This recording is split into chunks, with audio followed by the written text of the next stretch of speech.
What's up, YouTube? Been a while since I've done a video, but I got a fresh one for you today. Today we're going to discuss plate carriers. So I've recently upgraded mine. I want to talk to you a little bit about it, and I'm going to go through why I kind of got everything set up the way I do, and who knows, maybe it'll give you some ideas. But start off with this particular carrier is a JPC from Crye Precision. Crye Precision, they are definitely a benchmark when it comes to gear and stuff like that. They make some pretty high quality products, and they've been in the industry for a long time. Interesting story how I came about selecting this one. I belong to a Facebook group called Grand Thumb Church.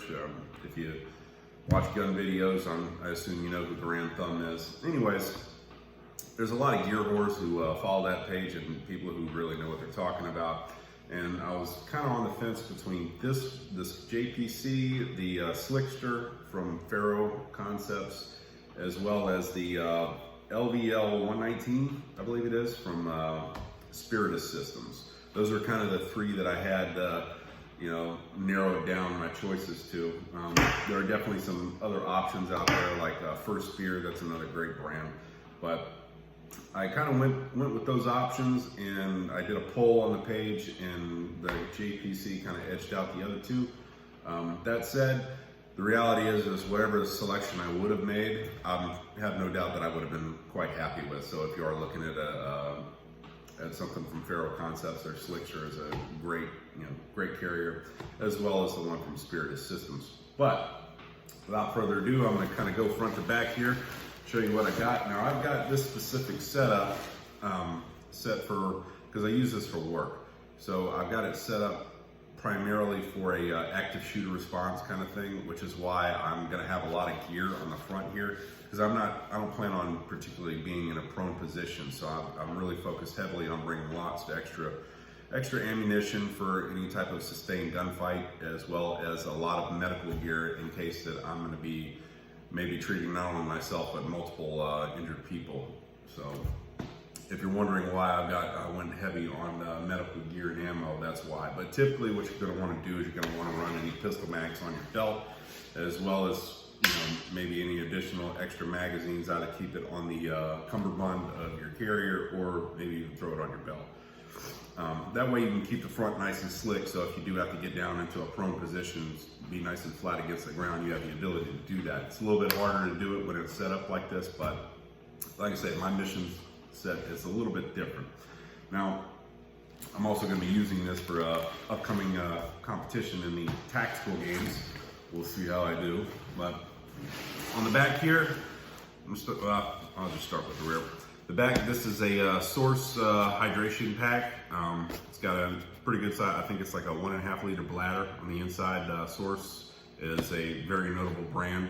I was on the fence between this or the Camelback, and I went with this one. This one seemed to edge out the Camelback as far as quality, leaks, that kind of thing. You don't want that kind of thing happening whenever you're out there tearing it up. It's also got an insulated valve, or not valve, but insulated pipe, straw, whatever you want to call it. And it doesn't have your typical bite valve. You actually have to pull it out with your teeth in order to get water from it, but does a good job. It attaches in a molly fashion, so if anything molly, this thing will stick to. It's also got a little bit of loop Velcro right here on the top for all you patch whores. On the front, all my mag carriers are going to be, this is the S-Tac Kiwis. Now what they basically do with these, they have like a little duckbill Kydex piece that, hang on a second. They have a little duckbill Kydex piece that's what you're using as your retention. It keeps it in there nice and firm. That way you don't have to worry about it bouncing out or anything like that if you're low crawling or running around, LARPing, doing whatever it is that you do. So S-Tac Kiwis have definitely made a name for themselves as far as magazine holsters. I've got the X-Tac Tall 5.56 in the rear here, and they do make them in several different lengths. They got tall, medium, and short. I decided to go with the tall, knowing that I was going to be putting stuff on the front of it. And I've also got the Glock mag holster. I'm sure it'll probably hold Smith or numerous other mags, but 3 with no gap, Something to note with these, with the because there is no gap, if you do happen to have magazines that hold base plates on them, like the Terry Tactical ones, you're gonna have a tough time sitting them in there, because when you clink them all together, that extra space between the base pads is it's just gonna look weird. You can get them in there, but it's not, I don't know, just something to consider, I guess. As far as pouches, I got this one here from Mil Spec Monkey. It's a nice big med pouch. Got room for my shears, all my other stuff that I can throw in there. And I got two other pouches here. This one is actually a Chinese knockoff of the dangler from Faro Precision. I don't know what you would call this. I guess the dingleberry or whatever. And this one here is also a. This one's from Emerson, I think. Maybe Chinese. I don't know. But to whatever kid and whatever sweatshop in China made this, they actually did a really good job. I'm fairly impressed. The stitching looks great. Pattern's spot on. So I'm not worried about that. And this is also a knockoff of the Fast Mag. So I wound up getting this one and another one for like 15 bucks, something like that. Fast Mag isn't exactly a complicated technology. All it is just two pieces of plastic and two rubber bands that hold your magazine in there. But they work great, and I really like the fact that this one has the multicam pattern on it versus the actual ones from Fast Mag, which is only black, coyote, and some other color. I don't really know. So that's kind of how I got my setup. Like I say, if you plan on doing prone and stuff like that, you're going to definitely want to carry these front two mags on a belt and just keep the front of your carrier nice and slick. Also managed to get some mechanics gloves. I wound up wearing out my old ones, but these are nice. I find that carbiners are pretty helpful whenever you have your setup. Carry a few of those on there. That way you can attach gloves. I've actually got the bite valve on my straw attached with a carbiner and a half zip tie. Does the job, so it works. The plates on the inside, these are going to be from ProTech, is the company. Now these were issued to me, which is why I'm using these plates, but they are level 4. They're a ceramic poly composite, so they will stop pretty much everything. And they are pretty pricey. So my recommendation to you is, if you are looking for a good set of level 4 ceramic plates, you need to go to Bowtac. Bowtac sells an off-brand. Now they are not NIJ certified for whatever reason, but I've watched all the videos, and they actually had a guy who did the NIJ tests on them, and they passed with flying colors. They have stopped pretty much everything. They're multi-hit rated. They're fantastic plates, but the best part is they're only $100. I guess at the end of the day, you would probably ask yourself, would you trust your life wearing those things? Because obviously the plate is the most important part of your carrier. From what I've seen, yes, I absolutely would. And that would be my go-to choice if I did not have plates already issued to me. Because, I mean, you can't beat that kind of deal. It's $100 for a sappy cut plate that will stop damn near everything. Also, something you may want to consider is getting a trauma pad in the bag. I may get one a little bit later, but even if your plate does stop bullets, it's still going to deform on the back, and that's not going to feel very nice. So you want something to kind of mitigate that kinetic energy that's coming through your plate. So real quick, I'm going to talk about some of the med gear that I carry on me. I'm going to go through this. Now, obviously, the number one thing that you're probably going to need is going to be tourniquets. You can get the soft T or whatever. They have multiple different kinds. I've got probably 4 or 5 of them in here. The more tourniquets you got, the better, because you may not necessarily be treating just you. Could be someone else. You know, I recommend carrying a med kit everywhere. They are equally as important as guns. So to go off on a tangent for a second, everybody these days is like, oh, I want to have the latest and greatest truck gun.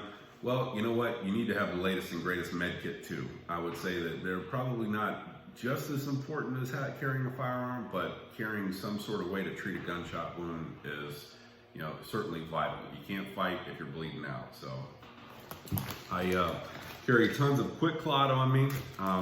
Also gauze, you can't have enough of this stuff. You want Quick Clot gauze, combat gauze, which has those blood clotting agents in it, right here.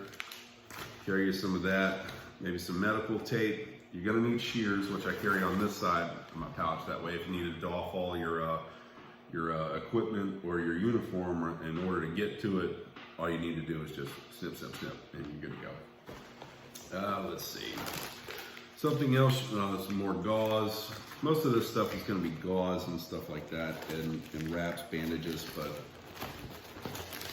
one of my tourniquets is a cat tourniquet. I carry cat and soft tea. Yeah, that pretty much does it for that pouch. I got a couple more in here. Let's see. Yep, and this is more combat gauze. And basically what this does is it's got one big pad that's got the blood clotting agent that you jam onto the wound. And if you are treating the wound, you're gonna wanna pack that thing full of clean gauze, should I say. And then you're gonna wanna wrap it with something like this. But if you don't have that, something you also may wanna consider, I don't even know where the hell it is. Oh, right in front of me, excuse me. Chest seals. These are also a great item to have. If typically your plate carrier should be doing its job and stopping anything from coming into your chest. But depending on the angle, if you do wind up getting it through and through to the lung, these are very, very helpful. You don't want to be drowning in your own blood. So what you're going to do is you're going to unwrap this, you're going to clean the area, and you're going to roll that pad right on there and stop any kind of sucking chest wounds. So that'll do it for both of my med pouches. And this right here is just an admin pouch. Some of the stuff that I keep in here, which may or may not, just things that I like to have on me. First of all, it's gonna be batteries. I keep batteries for both my optics. I keep several of them.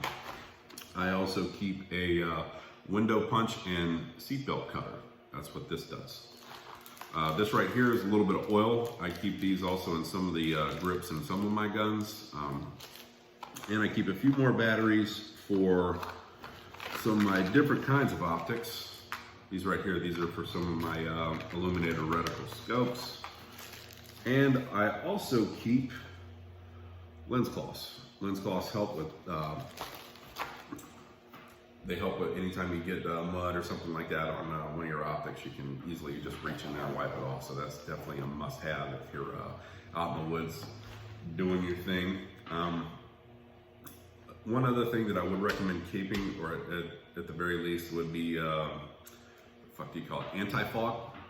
Keep those on your glasses, because if you're going from a cold environment to a warm environment, from indoors to outdoors, that kind of thing, really helps to keep your glasses nice and clear. That way you can see what it is that you're doing.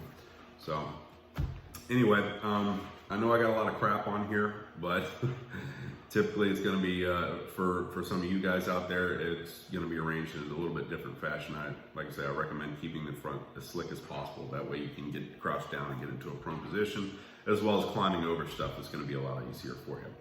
If you do have questions about any of the kind of gear or arrangement that you see set up here, by all means drop it in the comments. And one last thing that I forgot to mention, and it's still in the mail, but this cummerbund right here is the skeletonized cummerbund, and I'm actually going to be replacing this with one from Spiritus Systems. They make a 3-tube cummerbund that basically has a buckle at the front of it, and it attaches to the front plate bag and makes doffing a lot easier, because all you have is 2 pull cords that you yank on, and then you can yank it on and off.